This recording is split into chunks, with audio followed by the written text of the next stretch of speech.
كلمة منظمة نخيل الثقافية يتفضل بها رئيس المنظمة الدكتور الشاعر والإعلامي مجاهد أبو الغيث.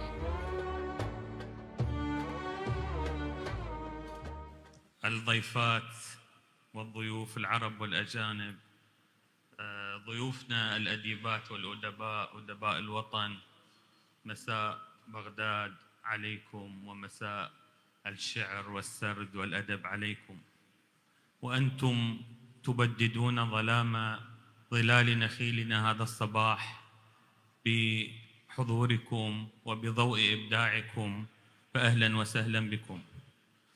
بعد كلمة اتحاد الأدباء، نخيل عراقي عليها أن تستمع فقط وتصمت، لأن نخيل بنت الاتحاد وليست شريكته.